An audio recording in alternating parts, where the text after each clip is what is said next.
ബുദ്ധിയില്ലാത്ത കള്ളനും പോലീസും. കഴിഞ്ഞ ദിവസം i2i ന്യൂസ് ഒരു വാർത്ത റിപ്പോർട്ട് ചെയ്തിരുന്നു. ആലുവ സബ് ജയിലിൽ നിന്നും അസം സ്വദേശിയായിട്ടുള്ള മധുർജ സോനോവാൾ എന്ന് പറയുന്നയാൾ തടവു ചാടി.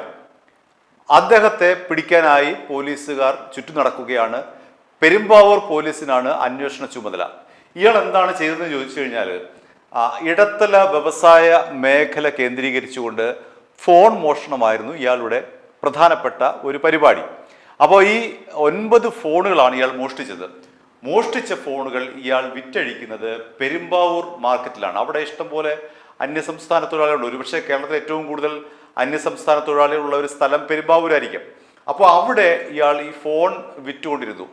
അങ്ങനെ ഒരു ഫോൺ കച്ചവടത്തിനിടയിൽ പരാതി വരികയും പോലീസ് അതേക്കുറിച്ച് അന്വേഷിക്കുകയും ഇയാൾ ഫോൺ മോഷണ വിദഗ്ധനാണെന്ന് പോലീസ് കണ്ടെത്തുകയും തുടർന്ന് നടത്തിയ അന്വേഷണത്തിൽ ഇയാൾ 9 ഫോണുകൾ മോഷ്ടിച്ചിട്ടുണ്ട് എന്നും അതെല്ലാം തന്നെ അവിടെ വിറ്റുവെന്നും പോലീസ് കണ്ടെത്തി.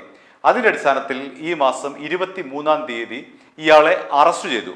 24-ാം തീയതി കോടതിയിൽ ഹാജരാക്കിയ ശേഷം റിമാൻഡ് ചെയ്തു ആലുവ സബ് ജയിലിൽ. ആലുവ സബ് ജയിൽ എന്ന് പറയുന്നത് നമുക്കറിയാമല്ലോ, അവിടെ ശ്വാസം മുട്ടിയാണ് ഇവരെല്ലാം ഇങ്ങനെ കഴിയുന്നത്. 57 പേരെ പാർപ്പിക്കാനുള്ള സ്ഥല സൗകര്യങ്ങളെ ആലുവയിലുള്ളൂ.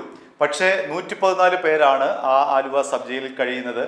4 ജയിൽ വാർഡന്മാരാണ് ഈ 114 പേർക്ക് കൂടി ഉള്ളത്. അപ്പോൾ ആലോചിച്ച് നോക്കുക, ഈ 4 പേർ എങ്ങനെയാണ് ഇത്രയും പേരെ കൈകാര്യം ചെയ്യുക എന്നൊന്ന് ആലോചിച്ച് നോക്കുക.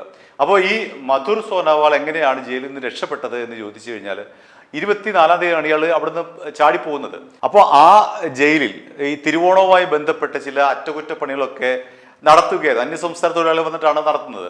അപ്പോൾ ഇയാളും അന്യസംസ്ഥാന തൊഴിലാളിയാണല്ലോ. അപ്പോൾ ഈ അന്യസംസ്ഥാന തൊഴിലാളികളുടെ മറവ് പിടിച്ചിട്ട് ഇയാൾ ചാടി രക്ഷപ്പെടുകയാണ് ചെയ്തത്. അപ്പോൾ പോലീസുകാർക്കും ഇത് കറക്റ്റ് ഐഡന്റിഫൈ ചെയ്യാൻ പറ്റില്ല. എല്ലാ അന്യസംസ്ഥാന തൊഴിലാളി നമുക്കറിയാമല്ലോ, ഒറ്റ നോട്ടത്തിന് തന്നെ നമുക്കറിയാം ആസാമാരാണ് അല്ലെങ്കിൽ ഈ പറയുന്ന അന്യസംസ്ഥാന തൊഴിലാളികളൊക്കെ നമുക്ക് പെട്ടെന്ന് തന്നെ അവരുടെ ശാരീരികമായിട്ടുള്ള ആ ഒരു പ്രത്യേകത കൊണ്ട് നമുക്ക് തിരിച്ചറിയാം. ഈ മധുർജ സോനോവാളിനെ സംബന്ധിച്ചും അയാൾ ആ ഒരു പഴുതാണ് ഉപയോഗിച്ചത്. കാരണം അവിടെ ജയിൽ അറ്റകുറ്റപ്പണിക്ക് വന്നിട്ടുള്ള ഈ തൊഴിലാളിയുടെ മറ പറ്റിയാണ് അയാൾ ചാടി രക്ഷപ്പെട്ടത്. അതോടുകൂടി പെരുമ്പാവൂർ പോലീസ് ഇയാളെ തപ്പാനുള്ള സ്ഥലമില്ല, എല്ലായിടത്തും പോയി തപ്പിയിട്ട് കിട്ടുന്നില്ല. ഇപ്പോഴും അന്വേഷണം പുരോഗമിക്കുകയാണ്.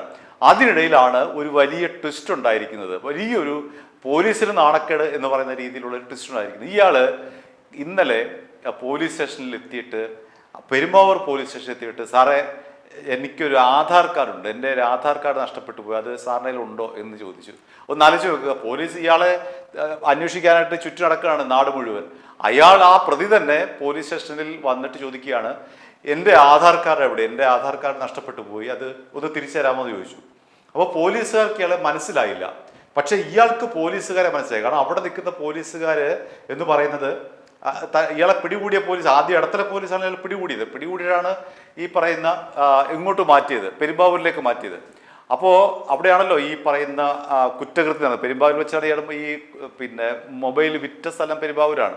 അപ്പോൾ പെരുമ്പാവൂർ പോലീസിന് അന്വേഷണ ചുമതല. അപ്പോൾ ഇയാൾ വന്നിട്ട് നേരിട്ട് വന്ന് ഒരു പ്രതി, പോലീസ് പിടിക്കാൻ വേണ്ടി നാട് മുഴുവൻ ഓടി നടക്കുന്ന ഒരു പ്രതി സ്റ്റേഷനിലേക്ക് വന്നിട്ട്, സാറേ എൻ്റെ ഒരു ആധാർ കാർഡ് ഉണ്ട്, അതിങ്ങ് തരാമോ എന്ന് ചോദിക്കുമ്പോൾ അവിടുത്തെ പോലീസുകാർക്ക് ഇയാളെ മനസ്സിലായില്ല. അതേസമയം ഇയാൾക്ക് ഈ തന്നെ അറസ്റ്റ് ചെയ്ത ഈ പെരുമ്പാവൂരിലെ പോലീസുകാരെ മനസ്സിലായി. അതോടുകൂടി അവിടെ നിന്ന് ഇയാൾ ഓടി രക്ഷപ്പെട്ടു. ഇയാൾ പോയി കഴിഞ്ഞിട്ടാണ് പോലീസുകാർക്ക് ബുദ്ധി ഉദിച്ചത്. ഇയാളെ എവിടെ വെച്ചോ കണ്ട പരിചയം, ഇല്ല ഈ മനുഷ്യത്വ തിലകം പറയുന്നത് പോലെ എവിടെയോ കണ്ട പരിചയം. അങ്ങനെ ആലോചിച്ചപ്പോഴാണ് പോലീസുകാർക്ക് ഇത് മനസ്സിലായത്, ഈ പറയുന്ന നമ്മൾ അന്വേഷിക്കുന്ന പ്രതിയാണ് ഈ വന്നു പോയതെന്ന്. അപ്പോൾ അതോടുകൂടി പോലീസുകാർക്ക് ഈ ബുദ്ധി അന്നേരം ഉദിച്ചില്ല. പിന്നീടാണ് പോലീസുകാർക്ക് ഈ ബുദ്ധി ഉദിച്ചത്. പിന്നെ ഇയാളുടെ പുറകെ ഓട്ടമായി എവിടെയാണെന്ന് പിന്നീട് കണ്ടെത്താൻ, ഇതുവരെയും കണ്ടെത്താൻ കഴിഞ്ഞിട്ടില്ല. അപ്പോൾ പോലീസ് ഇപ്പോൾ ലുക്കൗട്ട് നോട്ടീസ് ഇറക്കിയിരിക്കുകയാണ്. ഇയാൾ എവിടെയെങ്കിലും ഉണ്ടെങ്കിൽ, ആരെങ്കിലും കാണുന്നെങ്കിൽ പിടിച്ചു തരൂ എന്ന് പറഞ്ഞുകൊണ്ട് ലുക്കൗട്ട് നോട്ടീസ് ഒരു വഴിക്ക് അന്വേഷണം. ആലോചിച്ച് നോക്കുക, അന്വേഷിച്ച് നടക്കുന്ന പ്രതി നേരെ വന്ന് ഇതാണ് ഞാൻ എന്ന് പറഞ്ഞുകൊണ്ട് ആ സ്റ്റേഷനിൽ വന്നിട്ട് എൻ്റെ ആധാർ കാർഡ് എവിടെ എന്ന് ചോദിച്ചിട്ട് പോലും ഈ അന്വേഷണ ഉദ്യോഗസ്ഥർക്ക് അയാളെ തിരിച്ചറിയാൻ കഴിഞ്ഞില്ല എന്നുള്ളത് നാണക്കേടാണ്. അങ്ങനെ ബുദ്ധി കുറഞ്ഞ പോലീസും ബുദ്ധി കുറഞ്ഞ കള്ളനും എന്ന് വേണമെങ്കിൽ നമുക്ക് ഇവരെ വിശേഷിപ്പിക്കാം.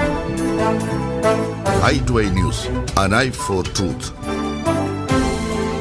i2i News സബ്സ്ക്രൈബ് ചെയ്തിട്ടില്ലാത്തവർ ഇപ്പോൾ തന്നെ സബ്സ്ക്രൈബ് ചെയ്യുക. നോട്ടിഫിക്കേഷൻ ലഭിക്കുവാൻ ബെൽ ബട്ടണും അമർത്തുക.